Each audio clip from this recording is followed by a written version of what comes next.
What's going on, everybody? This is Moose and Brian here from OccupyFantasy.com, at OccupyFantasy on YouTube, Twitter, Instagram, and TikTok. I'm your host, Moose, at CFB_Moose on Twitter is where you can find me.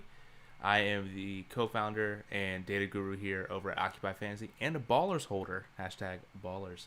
Alongside here with Brian at BrianJesterFF on Twitter. He's co-founder and CEO of Occupy Fantasy and also another Ballers holder as well. What's up, Brian?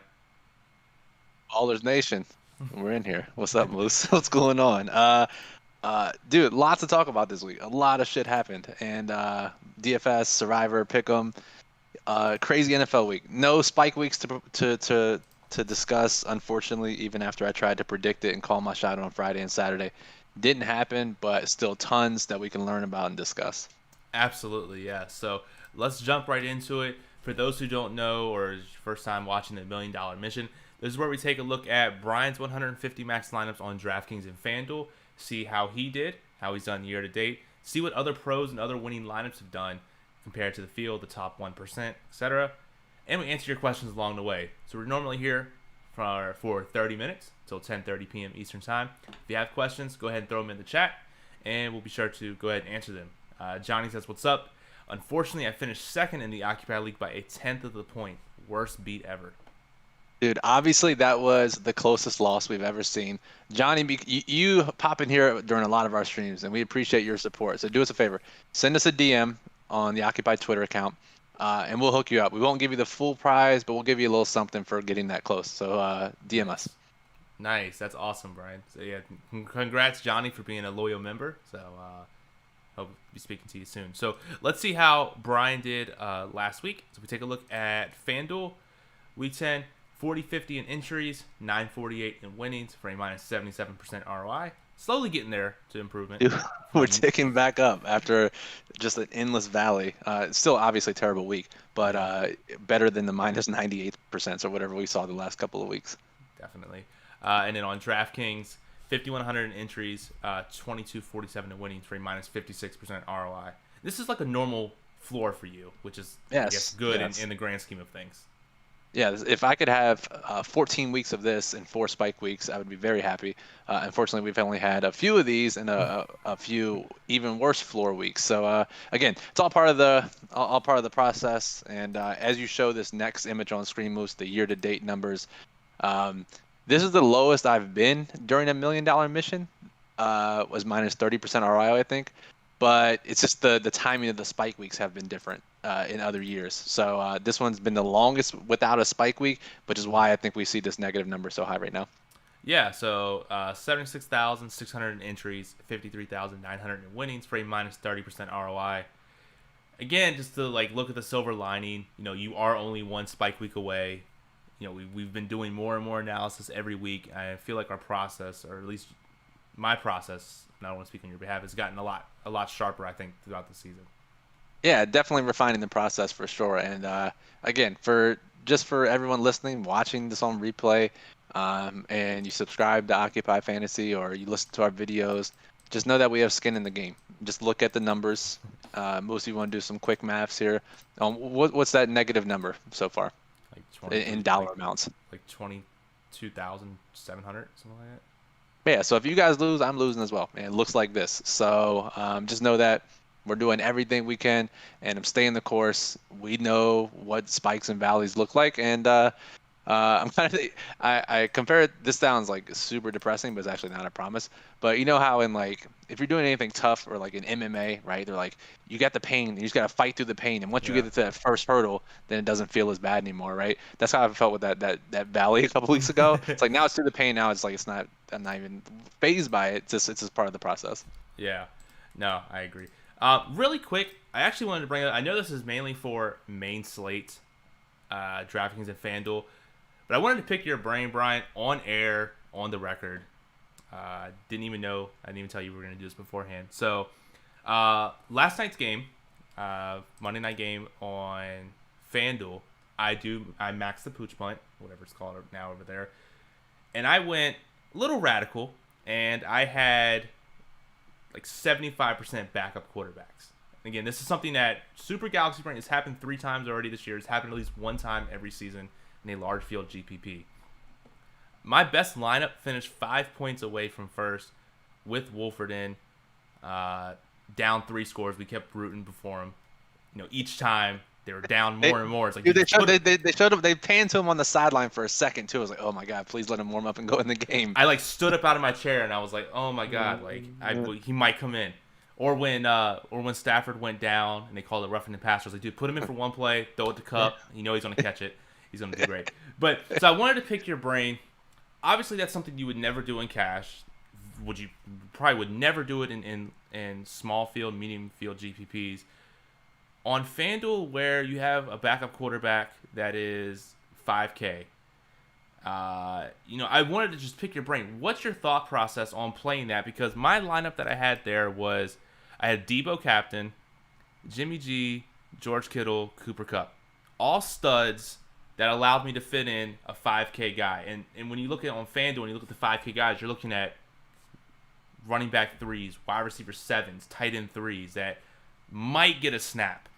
And so my thought process was, a backup quarterback in a blowout, this situation, has the ability to come in, and if he's in, one snap of a quarterback is way higher probability of getting any points than a tight end or wide receiver 7 one snap.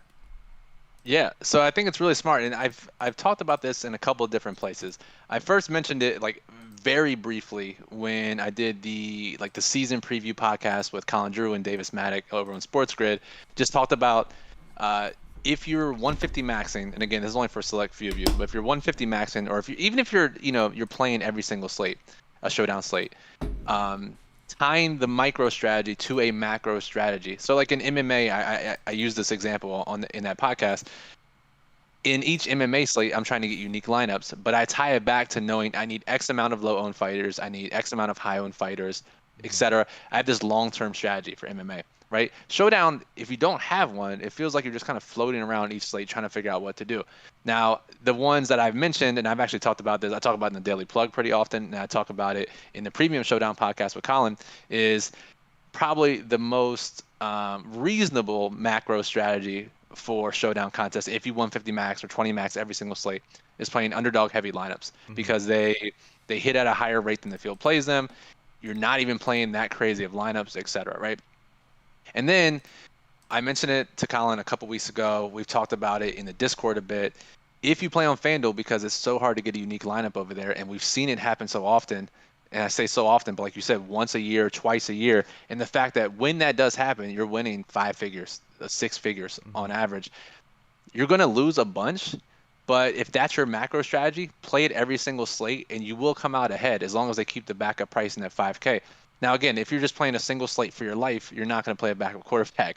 But if you're using this strategy as a macro strategy throughout the whole season, throughout the whole 5 years, you're going to come out ahead. And your point last night about being 5 points out of first place is interesting because it's not like you're airballing every slate until a backup quarterback hits. Like you can get back 50% of your entry fees because the rest of your lineups are actually filled with really good players. Yeah, and so we'll get into the other things here. I just wanted to point out the strategy that I had was, and I told you, a backup quarterback comes in either in 2 situations, like they get injured, which you can't account for, so throw that out the window, or a huge blowout. So I built my lineups around if a backup quarterback play the opposing starting quarterback. And so in every backup quarterback lineup that's won on FanDuel has featured the opposing team's starting quarterback, right? Correct. Yes. Every that's happened. All the lineups have had both quarterbacks. And no, that's winning and not optimal because you don't need the optimal when the backup comes in. Like you may hit it, but you don't need it because they're 0.1% owned. And there's literally no resistance in getting to the top. Exactly. Yeah.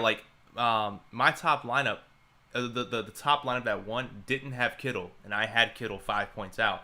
Now the lineup in between that had Kittle, so it's a different story, but still. So I wanted just to pick your brain. You can tell I'm clearly tilting over this still. But no, you played. There's no need to tilt. You played it right. If that's going to be your macro strategy moving forward on FanDuel, you did it right. So exactly, yeah. So I just wanted to pick your brain on that for a little bit, see what some other people were doing, and before we kicked it off to the next segment. All right. So again, we talked about the $1 million mission. So we also include the DraftKings Pick'em and the DraftKings Survivor, which is $1 million at first. For Pick'em, went 4-1 last week, moved up like 150 spots or so, tied for 455th out of 1,870 entries. Seems like every week we just pick Washington, Carolina, and Philly, and then just sprinkle out other teams around there. But we went 4-1. I'm completely happy with this. Process we had was great. Looking back on it, it probably was a little too dumb to bet Pittsburgh in this case, but overall, still happy with still happy with the process we had. I mean, just in general, we probably shouldn't have played them because they play down to their competition. But again, our point was we're behind. We're not in the cash territory yet. We wanted leapfrog some people, and we knew that literally like 6 people would pick Pittsburgh, and we were right on that. So we picked them. They didn't even win the game. I'm happy with the 4-1. If we can go 3-2 or better the remainder of the season with our new strategy, I think we'll end up in the cash and maybe even make a little run on it if we get some variance. Exactly. Yep. So next thing up is Survivor. And speaking of Pittsburgh. Yeah, speaking of Pittsburgh, if you haven't noticed, there was a little bit of a fiasco with the DraftKings Survivor. For those who don't know, haven't followed, Pittsburgh was like, I don't know, what was it, like 30% owned or something like that last week? I think it was less. No, it was like you're right. 12%. It was like 16% actually, I think. And okay. They tied. Like every Survivor pool I've literally ever been in, ties lose. And someone that we knew of had Pittsburgh, and we're like, that sucks. Upon looking at the first rules, I was like, hey, it doesn't actually mention ties. Like when you click on it, like the rules, it's just like if you lose, you're out. But if you click like 7 links, it's like in super small font, ties lose. And so a bunch of people went on Twitter, was like, hey, DraftKings, what's up with Pittsburgh? Social media intern was like, yeah, y'all are good, you're alive, like 6 times. Immediately said that too, yeah. Yeah, and immediately. And everyone was like, no, you're wrong. Like, here's the rules. And DraftKings, of course, just didn't say anything, ever. Marked them as alive for the night. 48 hours, right? Yeah. This afternoon, the person we knew of that had Pittsburgh gets an email saying, hey, you're out. GG. 48 hours later. Yeah, GG. Here's some money. Don't talk about it. I don't know about the don't talk about it part, but here's some money. And I haven't seen it make like an official statement about this. No, we haven't received an email as participants of the contest. We just saw the entries remaining drop this afternoon. And I'll be honest, I mean, it was the PR around it was non-existent, and somehow DraftKings has botched another sports betting contest. But the person that we know that was eliminated, they were actually rewarded relatively handsomely. I was kind of shocked at the compensation, but yeah. So in actuality, Pittsburgh entries were eliminated, and Moose, now we're in sweat territory. We're down to how many entries? Yeah, it's definitely sweat season right now, and 141 entries left. Started with 2,600, over 2,600. We're now down to 141. You said? Yes, 141. 141, and we've played it really well, and we got a lot of good teams left, and we've mapped out our Survivor strategy down to week 18. Hashtag running the Sims. Shout out to Justin Freeman. We ran our own Sims, and we got basically a 10% chance of making it through week 18, assuming all the win probabilities hold true. So, Moose, if when we did our preview stream before week 1, if I'd have said, hey, after week 10 we have a 10% chance of taking down the Millie, whether it's a tie or not, I think we would have taken that. Yeah, I literally the only thing I have been very happy with every decision we've made thus far, minus Jacksonville week 1, which is like looking back on it, like that's just like easily the worst move we could have ever made. I actually, now that you say that, I probably would have played it like the one person who has 3 entries left in this contest and played it the same team in every entry for X amount of weeks. And they, up until this point, they've used the same strategy for every single entry. So now they have some flexibility. It's very interesting. Yeah, very interesting on that. There's one person who has 3 entries remaining. There's 4 people who have 2 entries remaining. The rest are all 1 entry remaining. And so just some strategy looking back, looking forward. And I think what people can do, and each survivor is different. We started off looking at the Circa contest because they release on Saturday. Percentages are pretty standard across every survivor, large field survivor. Now, again, people can pick different things, so it really is different because it's only one entry out. What I think you can do, I know we can do it with DraftKings, you can do it with Circa Survivor. Figure out what the remaining people have used, and you can say, oh, okay, so Cleveland and Tennessee are the upcoming big favorites, and okay, only 5% chose both Cleveland or Tennessee. You're like, okay, now they're going to be stupid popular. And then so you say to yourself, do I go with one of those and hope to ride it out? Do I galaxy brain it and play someone else and hope that a 50% team loses again like they've done 3 weeks in a row? Yeah, they have. It's been absolute chaos. And that's the question we want to ask ourselves is, do we play it optimally from here on out, ride out the 10% win probability, and split it with potential other people who make it that far? Or do we continue to play it a little more game theory optimal, and if it's a 50% favorite, don't take it unless it's like the only pick we absolutely have for that week. Hope that it knocks out another group and our expected value just skyrockets. Because Charlie asked in the chat, what's the winner's prize for Survivor? It's literally $1 million, winner take all. Whoever's remaining after 18 weeks splits the $1 million. So if all 141 make it all the way through, it's like what, 6K or something. Obviously, it won't be that amount. Yeah. But we could split anywhere from, it could be solo to any 10, 20, 30 people. Yeah, and at this point now, I know this might sound dumb. Like early on in the season, if a 1% team lost, 2% team lost, which it did, it seemed like only 1% of the field got out for like 4 weeks straight. Now that 1 to 2% adds up a lot. Yeah. Now you're talking about thousands of dollars per entry that it means. So if you have someone go rogue and play like Arizona and 3 people get out, that's still a lot of people in this point in time. If they get out, that's $18,000 towards our potential pocket. So exactly, yeah. So going to be very interesting. I'm curious to see what we come up with this week, and yeah. Yeah, Moose, Joe in the chat says, is Tennessee a good pick for one and done this week? Yeah, I think, until we see the Baker Mayfield injury, I would assume Tennessee is probably the chalkiest pick. So, in terms of pure survival chances, they're probably the best option that's still remaining for most people. Yep, definitely. Definitely the top, if not one of the tops. So, so that was Survivor, Pick'em, all that good stuff. So let's jump into it, Brian. I have the Fantasy Labs contest dashboard here for the $20 DraftKings Fantasy Football Millionaire. And if we pull your name up here for exposures, while it's doing, I will say you did call it on the stream on Saturday where you said a pro was going to win. So a 150 maxer did win it, which is great. Yeah, I don't know who that person is, but they did 150 max it, so we'll count that as a win. Exactly. Yep. So the big question we wanted to talk about, as you can see in the clickbait of the title, D'Ernest Johnson. You had 64% exposure for him.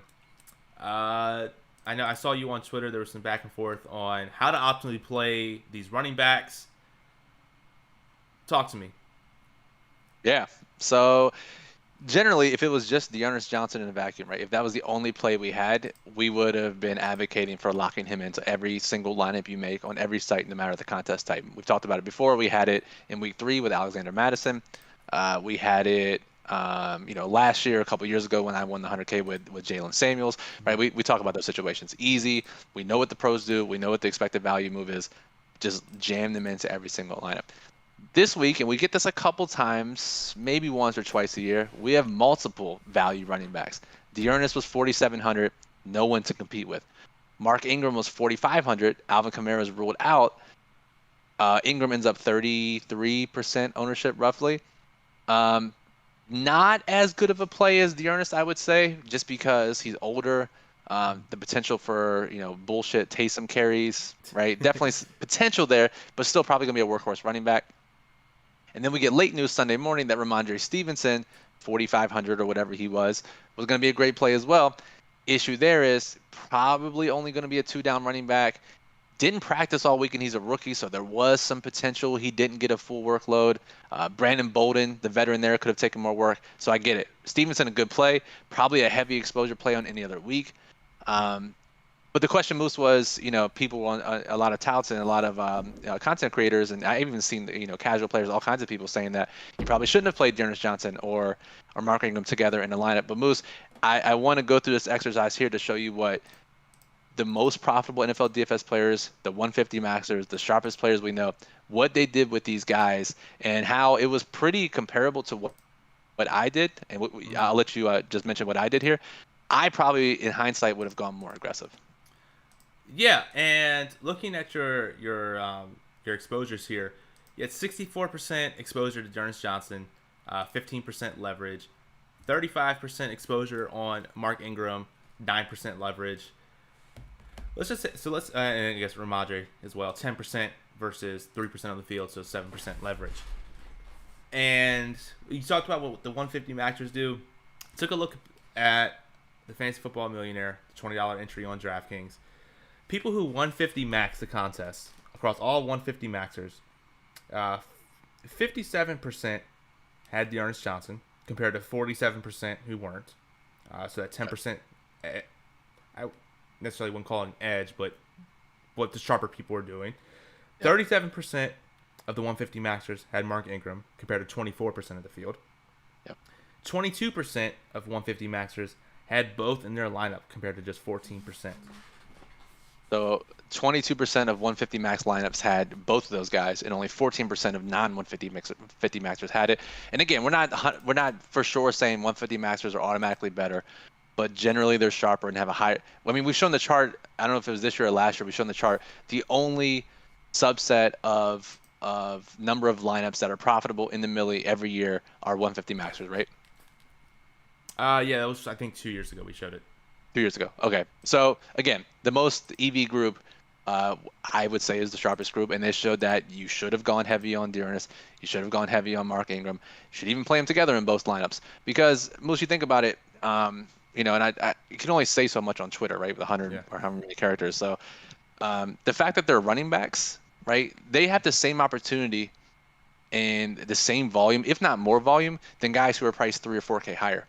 And that opportunity cost is so massive when you can play that same volume and same expectation for so much fewer salary, percentage of your salary cap, to allow you to fit in the stud receivers, the less riskier receivers, game stacks, tight ends, higher deep. Like what it allows you to do to your lineups, they don't have to score 30 points like Dearness did or whatever. Like that was obviously a pretty good outcome for him, but they could have scored 10 or 15 points, and that's totally fine. When I won the 100K with Jalen Samuels, he scored like 10 FanDuel points. Yeah. It's more so what they allow you to do with your lineup than what they actually do with their actual fantasy output.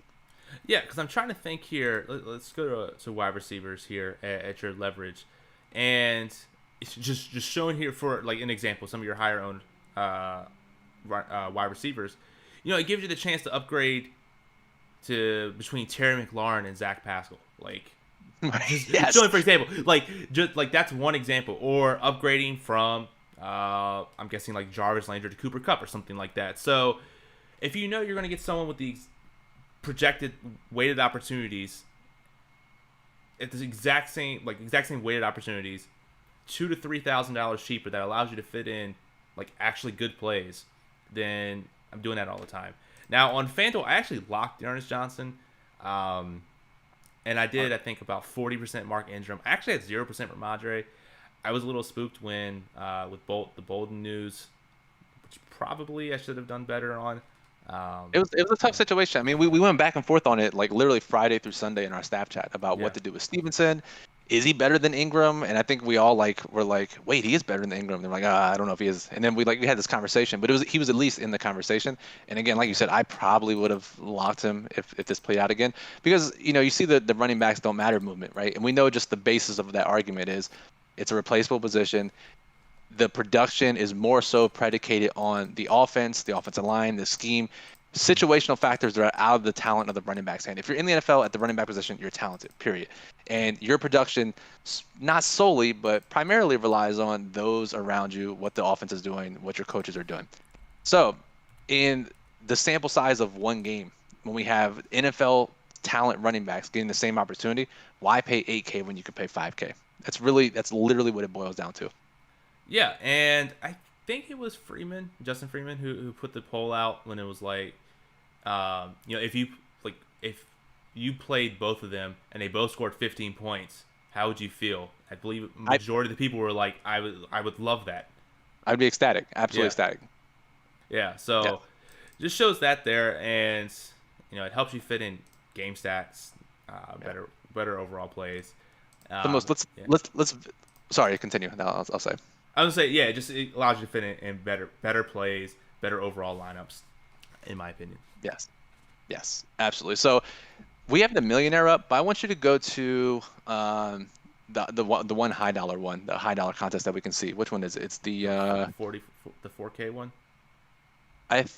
now do the Wildcat. The Wildcat I think is a better representation because it's a 333. It's a little bit, you can play more entries into it. So I want you to sort by number of lineups. Shout out to Ricky D, by the way, fantastic NFL DFS player. We talked about him when we had the game stat conundrum. He won 250K this week, so congrats to him. So Nice. sort by number of lineups here. Okay. Okay, and like this is a who's who of NFL DFS players, right? So Yeah. let's look at what they did. Let's just go one by one. Ricky D. Well, we Is it- would, go to- but go to- Fantasy Labs crashed, so hold on. You guys will not be shocked at what we're going to show you because, again, this is visual. What sharp players did this week, and we're not Okay. even looking at results, right? Obviously, Ricky D won, but we're just looking at who did what. So, look at running back exposures for each of these guys. So he had, let's see, for running back exposures. Just Dearness and Ingram. That's all we're looking at. What their percentage was. So he had 68.8% Ernest Johnson and 24% Mark Ingram. Okay, so what we're going to be looking at here is roughly 25 to 40% Ingram, 50% plus Johnson is probably what we're going to see for most of these guys. Let's go to the next one. Who is it? Okay. Utica. Utica, literally one of the best. Yeah. 82% Ernest and 40% Mark Ingram. Okay, he's in the range. Surprise. Who else we got? Oxenduck. Won the Millie 4 weeks ago. The 4-4-4-4. Fantastic projections player. 95% Johnson, 70% Ingram. No shocker that one of the projection heaviest NFL DFS players had a ton of those guys. Yep. Papa Gates, again another great NFL DFS player. 57% Ingram, 46% Johnson. So I was a little shocked by this one. He and Chipotle played a similar, obviously. Had more Ingram than Johnson. Not sure what that was about. Still had both in about half or more of their lineups. Yep. Chipotle, we see 65% Ingram, 64% Johnson. Yep. And then we have three more people here that looks like they max it. Clubber, 62. He had 42% Johnson and 42% Ingram. I don't know who that is, honestly. Tenga Baby had 42% Johnson and 21% Ingram. Okay. And then the GOAT Whistle Goes Woo had 62% Johnson and 31% Ingram. So it looks like all these guys played it pretty similarly to how I did, right? Get as much over as they could on Johnson, get slightly over on Ingram. And again, in hindsight, I think that was too conservative. I think this is, again, eye-opening. We probably should have played more. We should have played more of these guys. Mm-hmm. Very interesting point here from Johnny in the chat. He says, it seems like when, quote-unquote, value chalk plays don't necessarily smash, they at least never destroy your lineups. So you won't take anything down, but you'll probably at least end up making money. Is that fair? Totally fair. And again, you still might take something down. That's the thing, especially at running back with 4K or a tight end that's 2,500, right? Value, 20% owned, they score 8 points. You still might win a GPP with that, depending on the week. Yeah. And it's definitely not going to kill you compared to if a 9K 25% player scores 11 points or something. Yeah, and also, just taking another step back, if you're playing the 100-player leagues, the satellites, head-to-heads even, maybe in some sense, you definitely don't need them to blow up. You can get, if you get 10 points from Ernest Johnson in a 100-player league, that can definitely get you there. You honestly, I mean, it doesn't even matter what they do. You just have to play them, right? Yeah. What happens if you don't play them? You need them not to score more than like 3 points. Yeah. That's what it comes down to in those size contests. Yeah, exactly. And the other thing that I thought was actually hilarious was in the giant $5 double up. Speaking of 150 maxers, literally 150 maxers had 100% Ernest Johnson exposure. Yeah, that's probably smart. And if you didn't play him, in cash games, you should probably quit and find another hobby. Yeah, Buy and it some was baller. hold on, I actually have the image here or the stats here for cash because I do want to close the loop on that. So Jonas Johnson was 93% owned in cash. 81% of the non-150 maxers played him compared to 100% of 150 maxers. You're about to say more than 100%. No, they just locked him even more. For Mark Ingram, 86% exposure across everybody. The field had non-150 maxers had 67% of him compared to 97% of 150 maxers. And then across the field, 84% had both of them in their lineup. Non-150 maxers accounted for 61% of their had 61% of that, whereas 150 maxers of course had 97%. That's crazy. That's so crazy. Again, and that is cash games, right? I know it's different, but yeah, it's still something to talk about, I thought. But again, we talk about it for running backs, what that means, right? Cheap value, it's one of the biggest tenets of NFL DFS. High-risk contests, mass multi-entry tournaments. Cheap value at running back is not something you fuck around with. Like, you just play it heavily, get different elsewhere. We see it time and time again. Pros do not change their stance. The most profitable NFL DFS players of all time, I'll throw my hat in that ring too, play it heavily, right? Play it heavily. So just do it.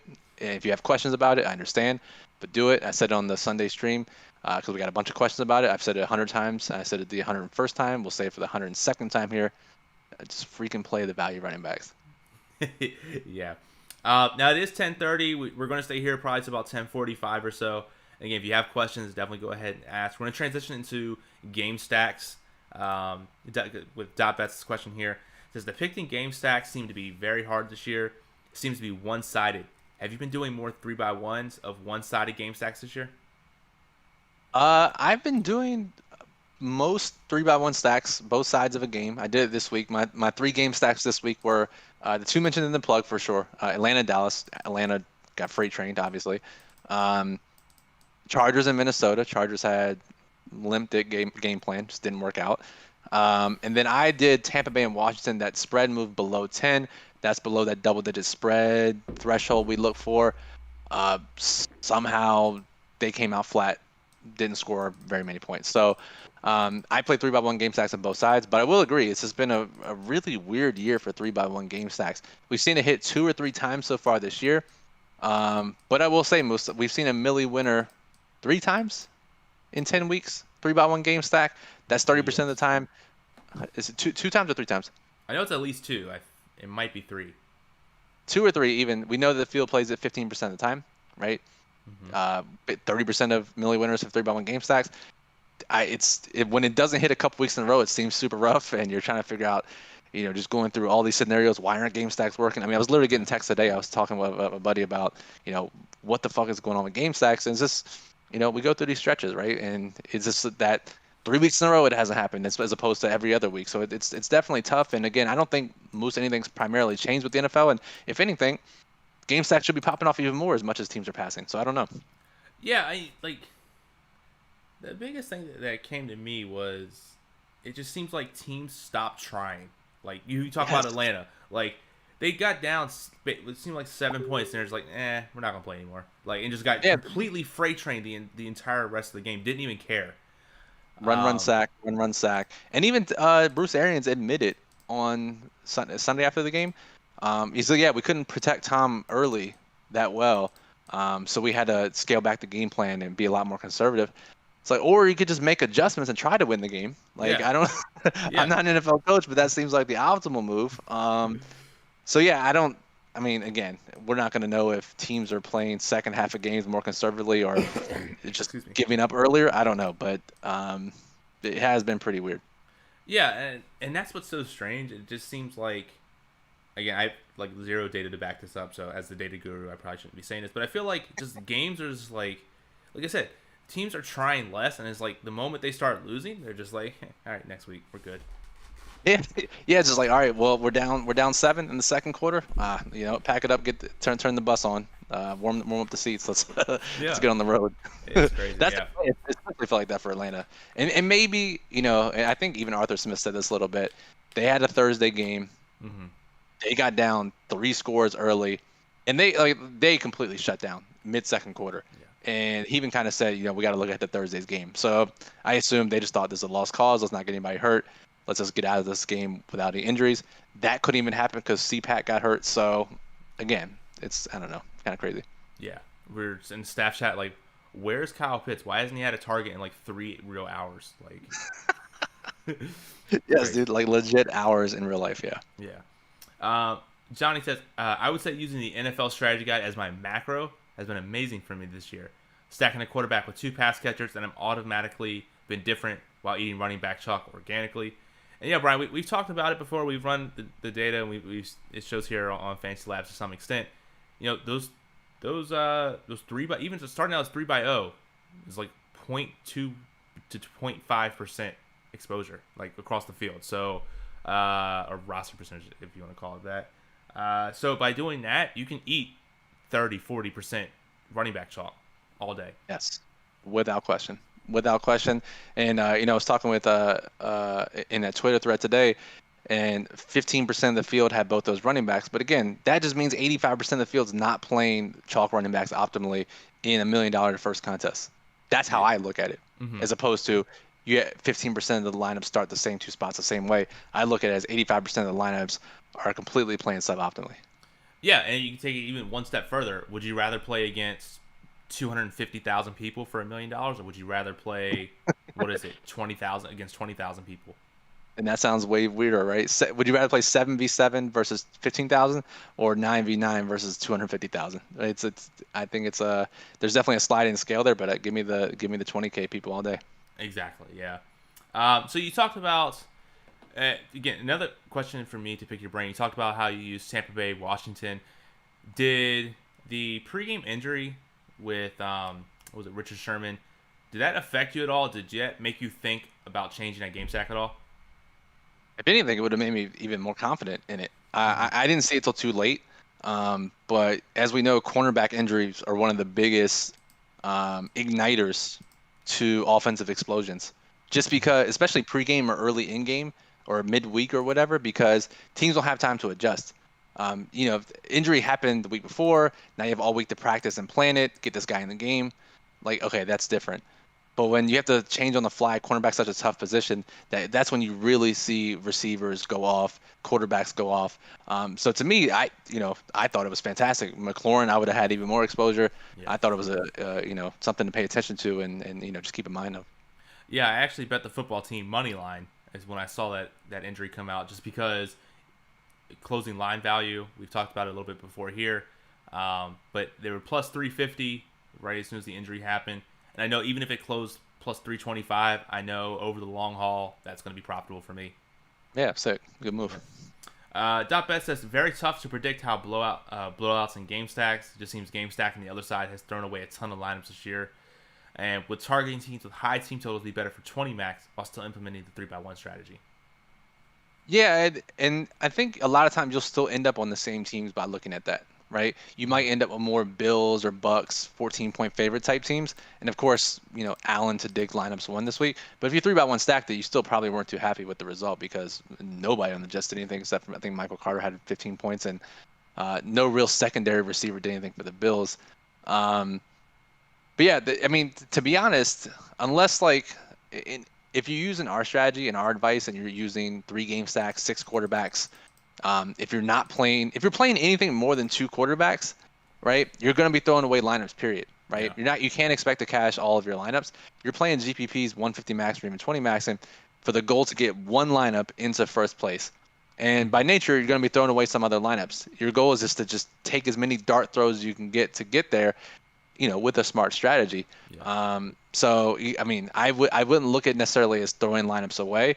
You're giving yourself chances in game environments that you predict to be high scoring. Whether it happens or not, it's that's out of our hands. Yeah, and you mentioned that with having different opportunities and lineups are just going to be thrown away like that. Where for the longest time in FanDuel Showdown, even though I was profitable, I would lock one captain.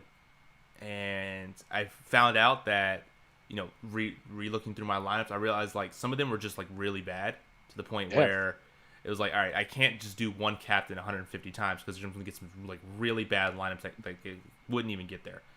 Yeah, I mean, you can always cut the fat out, right? There's always fat to trim in 150 max constructions.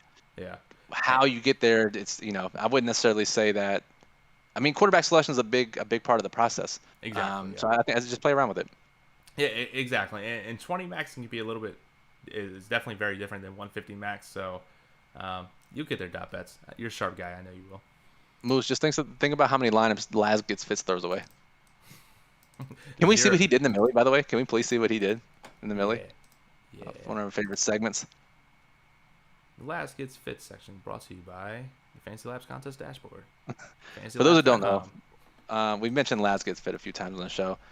I think $1 million winner, multi-time GPP winner, plays like 7,000 players in his player pool. Honestly, we think we know what his strategy is, not 100% sure, but always interesting to see his player pool. Why would I say anything different than Fantasy Labs crashing? But he actually didn't max it. He played 86 lineups. I feel like he could get 86 different quarterbacks and 86 lineups. That was probably enough for him. I think he actually had more players than lineups. Yeah. Let's see here. Not surprising. While you're looking at this real quick, Joe asked in the chat, what made you decide to have Lamb as one of your highest exposed players last week? Yeah, he was the top of our underperforming wide receivers list, so that was number one for me. Obviously wanted to jam him as much as I could. Also, I was stacking that Dallas game, which naturally means I'm going to have more of those receivers in my 150. So adding the underperforming, adding the game stacks, and CeeDee Lamb ended up as my highest exposed guy. Yeah. So he had 84 lineups, 86 players in his player pool, 70% D'Ernest Johnson, and 40% Mark Ingram. Even Laz Gets Fitz knows what you got to do with the running backs. Come on now, he knows what you got to do.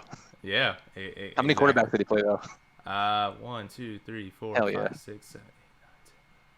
Also played Jordan Love. Went the FanDuel backup macro strat on DraftKings main slate. Dude, he does that. We've seen it before. The one slate he won, he played like Cincinnati's backup quarterback in his player pool. I mean, I'm speechless. That's insanity and hilarious and amazing. Yeah. Not surprising he lost $1,300. Yeah, exactly. Really quick, I do want to look at the winner, Epi. He had 30% of both D'Ernest and Ingram. Right.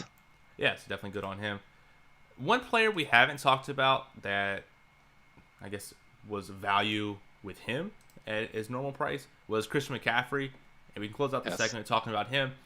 It was the cheapest he's probably will ever be in a fully healthy role in his career. So I don't want to break Fantasy Labs, but do you remember what your exposure was on him? Yeah, I expected him to be around 3% by the field. I think he ended up higher, 6%. I ended up with 12%. But again, I mean, it was tough to get more unless I went all in on him. But again, even Christian McCaffrey, I'm not going to sacrifice anything for what I can get 5K running backs for similar volume. Yeah, and it's tough because we talked about it on the Saturday show, whereas, if we projected him between like 3 and 5%, even if you just go 10% McCaffrey, and there's going to be no other time where you're going to be able to play that little amount of him and get between like 2 to 5 times leverage on him. Kind of unfortunate we got him in that spot on a slate where there's so much value at running back. And maybe the ownership kind of coincided with that, obviously. But, maybe he was 8% if those guys were on there, or 10% even. If D'Ernest, Mark Ingram, Stevenson weren't on the slate or weren't in value spots, I would have played heavy McCaffrey. Yeah, definitely was an interesting week with so many different quote-unquote value, including Christian running backs. How much Stevenson did the winner have, by the way? Because that was in his winning lineup. Let's see. Madre. He had 6.7%. I mean, this guy ran pretty hot. He was under the field on D'Ernest, under on Mark Ingram, just barely over on Stevenson, and all three were in the winning lineup. So, again, it takes some run hot to get to the top of a milli. So, congrats to him. Exactly. Yep. And then just to show if the leaderboard will work, it looks like it will. Again, just looking at the winning lineup, had Josh Allen, Stephon Diggs. Again, we talked about D'Ernest Johnson, Mark Ingram, Ramondre Stevenson. Had a little bit of correlation with the Hunter Henry. In the tight end, CD Lamb, underperforming wide receiver. Philadelphia's defense filled out with Keenan Allen. Overall, I can't hate this lineup. I'll hate it for you. 2-0 stack. We know this very slight leverage, and we got this question on Saturday. 2-0 stacks versus. Oh no, we got it in Discord on Sunday. Yeah. Like, should I be playing 2-0 stacks if they hit 30% of the time? Well, yeah, the field's also playing at 30% of the time, so you're competing with 30% of the people as opposed to only 15% of the people playing 3x1s. The 2x1 secondary stack's kind of weird to me. I guess I understand it from a little bit of a game stacking angle, but I'll just say congrats to Abby. Congrats, Abby. Yes. Swaggy P says, is it okay to stack a quarterback with one of his pass catchers and his running back? Yeah, for sure. Especially on weeks where we're trying to get chalk receivers or value wide receivers in, and we don't like the running backs that much. This week, I don't know if it was the right week to do it because we loved all of the running backs. But on weeks where running back is kind of thin, yeah, I think it makes sense. You can even flip that to say, should I play a pass catcher, including a tight end? Tight end mostly always sucks, and I think that's probably a plus if you move to play game stacks with tight ends. That way you don't have to worry about the position. You automatically get that extra correlation at a position that's already terrible. Yeah, exactly. I was just looking here. Looks like the top bring back was in 9th place with Jalen Hurts and Devontae Smith bring back with Jerry Jeudy. Okay, little 2x1 action, not bad. Almost took it home for us game stack heroes, but I know couldn't quite get there. Yeah, he didn't have Aaron Jones at running back instead of Darnus, and yeah, so he didn't have either Darnus Johnson nor Mark Ingram. Hate to see it. Really do. Hate to see it. Cool. So, any last thoughts? Any last things you want to talk about, Brian, before I take us out of here? I don't think so. I mean, we've kind of reaffirmed things we've learned in the past this year on different streams. Kind of added some new strategies. Just the final thought is, be flexible. Don't let small samples ruin what you think. Don't just take tweets at face value or what people say at face value. Make sure they show you the data. It's the equivalent of saying do your own research, but do they do their own research, right? Yeah. So we do the research here. We get the data behind it. We know what works. And in life, in NFL, tail what sharp people do, right? That we don't have to reinvent the wheel. We see what sharp people do every week in NFL tournaments. We can copy that and create our own strategy around it, and that's kind of what we try to do here. Yeah, exactly. Yeah. It's always fun when I'm doing whatever I need to do, and then I get 7 mentions in the staff chat. It's like, Moose, you need to run this data for us. So, all right, let's do it. Definitely. So, exactly. Yep. So until next time, Moose and Brian here from Occupy Fantasy. If you have any further questions, you can always check us out in the Discord, occupyfantasy.com/Discord. If you're watching the replay, comment down below. We'll make sure to get back at you. We're also available on Twitter at Occupy Fantasy. I'm at CFP_Moose. Brian is at BrianJesterFF. Until next time, Moose and Brian, have a good night. Peace.